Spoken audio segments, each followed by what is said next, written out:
The Jaguars face off against the Indianapolis Colts week 18. First week 18 game the NFL's had ever. So that's kind of cool. Week 18. Jaguars versus Colts in what is a very important game for a lot of teams in the NFL, not necessarily the Jaguars. Colts look to tie up a playoff spot. Playoff implications all over the place when it comes to this game. We're going to dive into that game today, Jaguars versus Colts. But first, thank you for being here. Please subscribe on YouTube. Please go find us on your preferred podcast streaming platform as well for all things Jaguars. Our off season is coming up, so looking forward to doing some fun Jaguar related videos during the off season, during the NFL playoffs, after the NFL playoffs, and so on. But I want to welcome on Jacob to the show. You've seen him before, Jacob. Appreciate you being here, man. How are you? Well, about as good as you can be with all the what's going on in Jacksonville right now. Just tell me about it, dude. Like, what is happening right now with the Jags? I think the fans are rioting right now, and I don't really want to say that I'm for it or against it. But I think everyone knows that changes will come. I think some people might be scared that they're not going to come, but they're definitely going to come. Yeah. And it's an exciting time, as bad of a time it's been, because I think, as we'll get into later, some of the names for a new coach are pretty intriguing. Yeah, there's a lot of intriguing names. I think some questionable decisions. But what's funny you said about the fans rioting is it's almost nice to have like all the fans uniting around one common cause. And like people that say Jags fans aren't passionate or Jags fans don't exist. I think this is proving exactly the opposite. Yeah, and what's even more so interesting is like the fans are showing a lot of passion and like kind of banding together. And I don't know what Shad thinks of the whole clown emoji avatars, but something else I've noticed, and I don't know how many other people have noticed, like casual fans, is that there's a big push from a lot of former players that they want to be involved in the future of this team and its decision making. Not necessarily its decision making, but kind of the building of a culture and rebuilding of a culture, kind of getting it back. Like Josh Scobie was on the radio today. I know Jimmy Smith is very big on Twitter talking about, bring back some of the old players that were around and know what the city wants and know what kind of flows through the blood of this city. So hopefully the fans, the former players, everyone kind of gets to management's ear and like ownership's ear and kind of, maybe we turn into an old school like Jags culture and kind of bring back what made us great before. I think what's really interesting about what you just said is Jacksonville's not like a destination city for people that like want to move to for media attention or the spotlight. But what's so funny is so many Jaguar players from the past have stayed in Jacksonville. Like you mentioned, Jimmy Smith, Tony Baselli is still very relevant here in Jacksonville on the radio with the guys on 1010XL and so on. And then you even have like Rasheed Mathis still lives here in town. Fred Taylor still lives here in town. Maurice Jones-Drew has constantly been an advocate for the Jaguars on NFL Network and through his media obligations in the national media. So Mhm. it's interesting how many former players have stuck around and actually stayed relevant to Jacksonville and with the team. I'd be excited to see if maybe they put together some former Jaguar board of directors that can be involved in making decisions. Something along those lines would be cool. But let's jump into this real quick. Jaguars Patriots from week 17. And every time the Jags play the Patriots, it feels like there's just heartbreak involved. And I didn't think I could get any more upset at this team this season from this game. And then it happened. And then we lost 50-10 to Jacksonville owns Mac Jones, played right up the street at MAA, played right up the street at Bowles, and then he goes out and just dominates his hometown team Jaguars 50-10. I'm heartbroken by it. I feel deflated. I think what you got to realize though is it's less of an indictment on the quarterback matchup. And something I told you prior to us doing this was it really just showed the difference of the two organizations and their culture.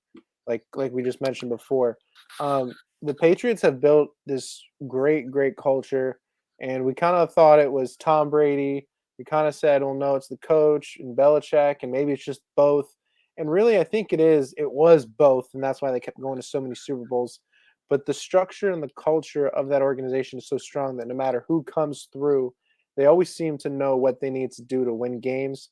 So I would give credit to Mac Jones, but I think overall it just showed that there's one franchise that's very knowledgeable of how to keep things going the right way, and one that is in disarray, and that's what we saw. I'm not surprised by a 50-10 loss because if I figured if we could put up 50 one time on the Colts, then why couldn't someone do it to us? So I think Trevor looked good at times, and then his team just didn't help him out at times. So I Yeah. still am confident for Trevor.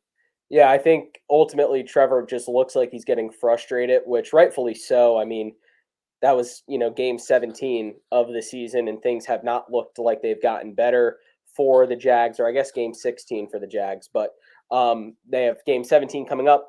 But he just looks frustrated. He looks like he's fed Yeah. up with it. He looks like he's tired of not having competent coaching around him or help around him in any way, shape, or form. And to sit there and look across the field at a quarterback who was drafted 14 spots lower than you and was the fifth quarterback taken in the draft, and you were the first quarterback taken in the draft, it's got to be a frustrating thing to think about, knowing how talented you are and knowing the success you've had in the past, to go out and throw 3 interceptions a few weeks removed from throwing 4 interceptions. I think that patience and that rookie mentality of take what's given to you is kind of out the window. He's pushing Yeah. the ball downfield. He's really trying to make plays when they're not there, and he's frustrated, invisibly frustrated. And for the first time in this season, it seems like he's come out and really was taking a shot during the post game where he said something along the lines of, "I can only do so much. Things need to get figured out." I think yeah, and speaking on what you said with being visibly frustrated, the one play we saw where it looked like Tavon Austin, I believe, was the receiver. Um, he started running what looked like a go route, and then all of a sudden started blocking.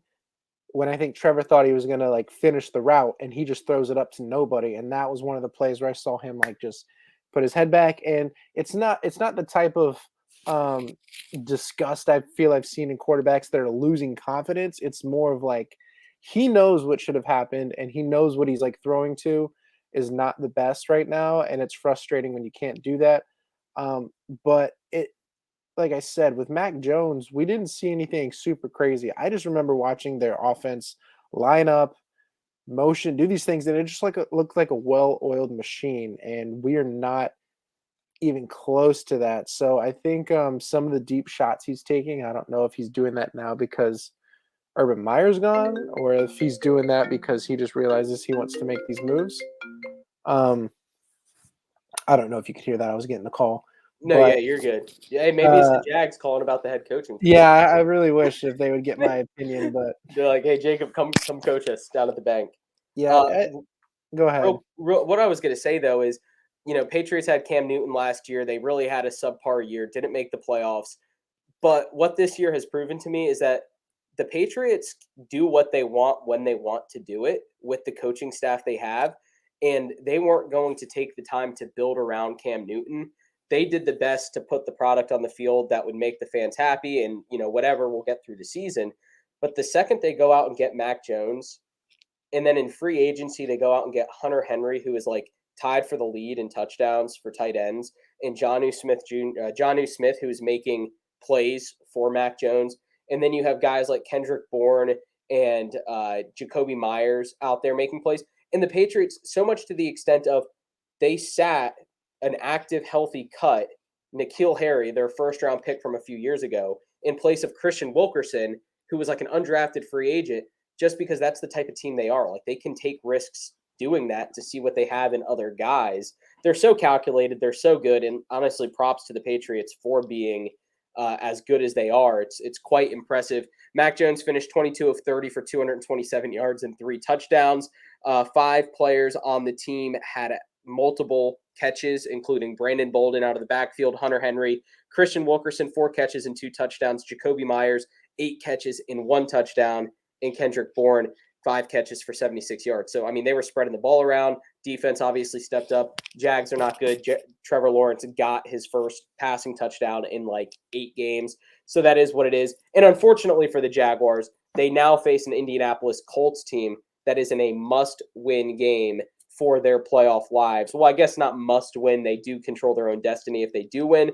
So now they have Jonathan Taylor and Carson Wentz and T.Y. Hilton and Darius Leonard, all those guys coming into Jacksonville on Sunday, playing the Jaguars after getting blown out by 40. Yeah, that'll be interesting because I know the last game was pretty close. I don't know if it will be this time, but I forget how many years it's been since the Colts have won in Jacksonville, so we still have that to hold on to. This could be the weekend that breaks it, but you never know. It's the NFL, and I think they'll probably beat us. But the craziest thing about the game that I'm sure you've heard of, I don't know if anyone listening has heard, is that if the Jags do beat the Colts, I believe the Chargers and Raiders game, then between them trying to make the playoffs, if that game ends in a tie, should we beat the Colts, they both get in. And so people are kind of joking about if we were to win, would they have like a gentleman's agreement to just let that game go to zeros? But I doubt that will happen. This will be a fun game for probably less what's on the field and what's in the stands. You know what I mean? Yeah. Yeah, honestly.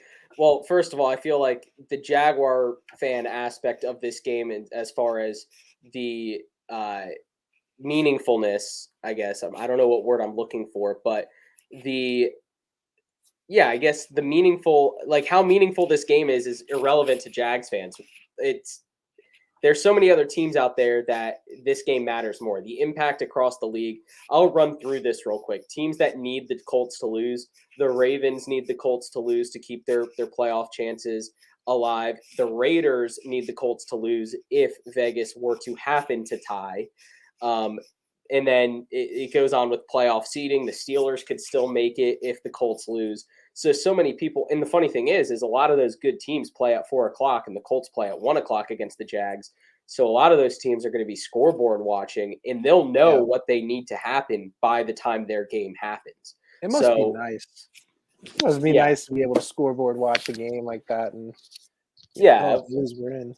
Unfortunately, Jags playing a meaningful game last week of the season, which is not meaningful to them at all. But we're just playing spoiler against the Colts. I think it was 2014. They haven't won here in Jacksonville since 2014. But Jonathan Taylor's coming in, and I want to touch base on that real quick. There's only been like 3 running backs, I think, in NFL history to win MVP. I think it's LT.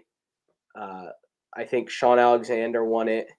And man, people listening are going to be like yelling the name at the Adrian screen. Peterson, right? Adrian Peterson, there it is. So Adrian Peterson. LT, AP, and Sean Alexander. Does Jonathan Taylor use this game as a way to prove to the NFL world like he is MVP? Where does he stand in your mind as far as the MVP? I was asked the question actually, and my first thought was Jonathan Taylor, and I don't know if it's because he's in our division, and I'm well aware of how good he's been playing. Other people have talked about Tom Brady. I know Cooper Kupp is making a very strong push based on his statistics and his play.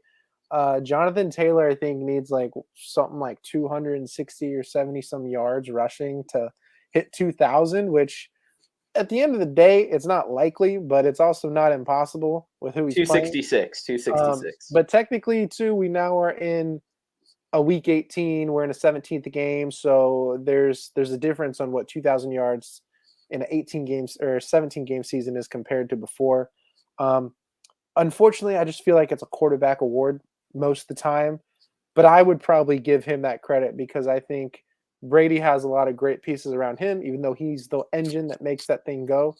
Where if they didn't have Jonathan Taylor, I don't really know how successful this team would be compared to, what they would be without him, honestly. Yeah, here's short and sweet for me watching the Raiders Colts game on Sunday, which for those that missed it, Raiders won on a last-second field goal after the Colts kind of fumbled the bag and fumbled the win away, which would have pretty much locked up their playoff berth if they had won against the Raiders, and it would have put the Raiders in a tough spot.